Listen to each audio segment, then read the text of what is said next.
Hello developers, this is Suhani Pareek, and in this video we will talk about one of the most useful Linux commands ever, grep. Think of it as your super fast search tool for finding text inside files. So let's start with the basic search. The syntax of grep is the grep, the word you want to find, and the file name. So let's take an example. I have a log file and I want to find every line with the word error in log file. So just type grep, the word you want to find, and the file name. Now every match shows up instantly. Now if you don't care about the uppercase or lowercase, just add -i. Now you can see here the warning was in uppercase, but still it shows up here. Now if you want to show the line numbers, just add -n and you will see the 1 and 6, the line numbers. It's super useful for debugging.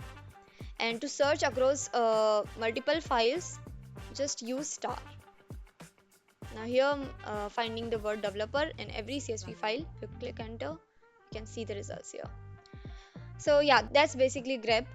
Simple, powerful, and you will use it way more than you think. So try it on your own file and watch how much faster you find things. So thanks for watching. Follow for more tips. Bye bye.